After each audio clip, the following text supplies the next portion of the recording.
What up, Mr. Hip Hop Vegan, coming with another video. Hopefully everybody's doing great. My purpose in life is to be great and provide greatness. But today we're gonna do a book review. And I was talking about, the last book I reviewed was the Rakim book, Don't Sweat the Technique. And I was talking about a book in there by Pimp that they wrote about him and his life stories and why I compared both of them. The Rakim book was, like I said, like 250 pages. Very, very superficial book. Not very deep in it. It was just little tidbits and everything. Now, this book, the Pimp C book, as you can see, is 700 pages. Now, I did have this book before, but I gave it away. So I went to the library and just checked it out. And they happened to have it, so I wanted to make a review on this book. 700 pages. It has pictures. It has his letters that he would send to his friends and to his mom from prison. It has, imagine, 726 pages. Well, really 700 of good content. Mad pictures, writings. And this book was so good, 700 pages. I read it like in a couple of days, to tell you the truth, because it's so interesting. It delved deep into his life and everything else. And it started from when he was a little kid, about his dad, his stepdad, his bringing up in Port Arthur, Texas, the people who was around him, his mom, who was a big influence, his mom, who was his manager for a while.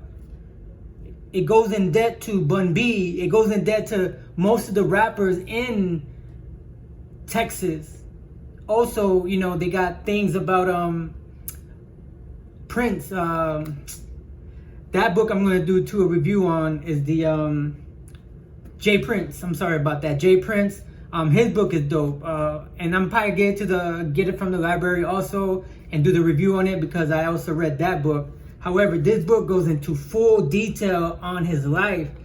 Talk about situations, what happened in the hotel room, the women that he was with, his baby moms, the people who stabbed him in the back, who else, ghetto boys, anything that happened that has to do with him in Texas. It thoroughly went through it. This right here was like I was actually him, and everything was happening because I was reading the book as if I was him, and actually it was going through and just living his life. You can actually, if you make a movie on this, it'll go step by step on his life. 700 pages. And that's why I compared this to the Rakim book, where the Rakim book was very superficial. This book was very in depth, very great writing. I'm not gonna say great writing, but if you want to know true history on Texas rap and what was going on during that time, when UGK, Pimp C, everybody from the Texas and stuff like that.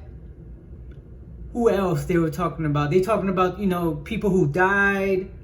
As far as the mixtape DJ that was real popular from Lean, he created that slow music, and it doesn't hit me right now, but I'm pretty sure once the video is done, I'll be able to remember his name. But it was a main DJ out there in Texas who was making the tapes, making the slow down music and stuff like that. I forgot what they call it.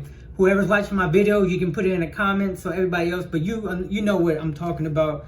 I don't know why I can't remember it, but deeply in detail. I don't know if you ever heard that song, because it was a long time ago, by the guy's name. I forgot his name too. However, the song was Getting Money the Flyway, Make Money the, you know that song. It gotta be a better way, a better way. He, in this book, said, Pimp C said that he was a snitch. As far as the guy in the song was a snitch.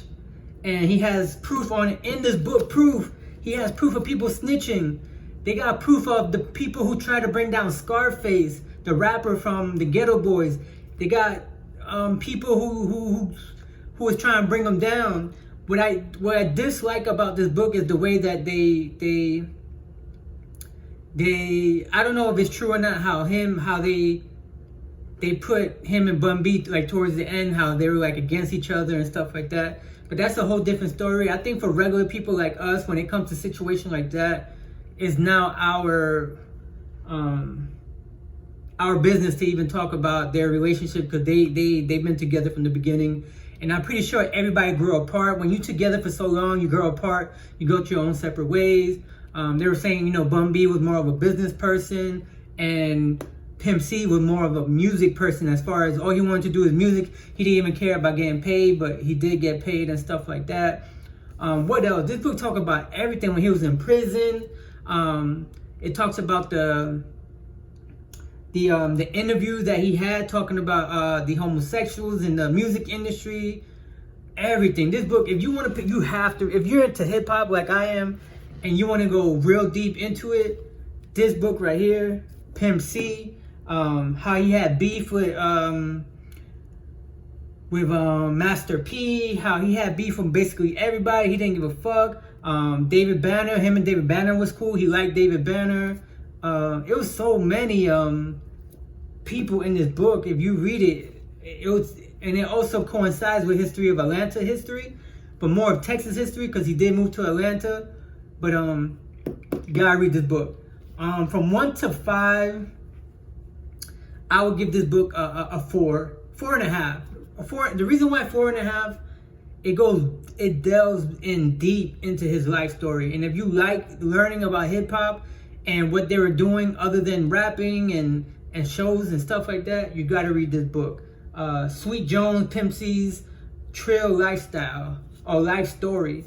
Man, it's a great book. I recommend it to everybody who's a hip hop head and who grew up through hip hop in the 90s and stuff like that. So get this book, Pimp C, rest in peace. Peace.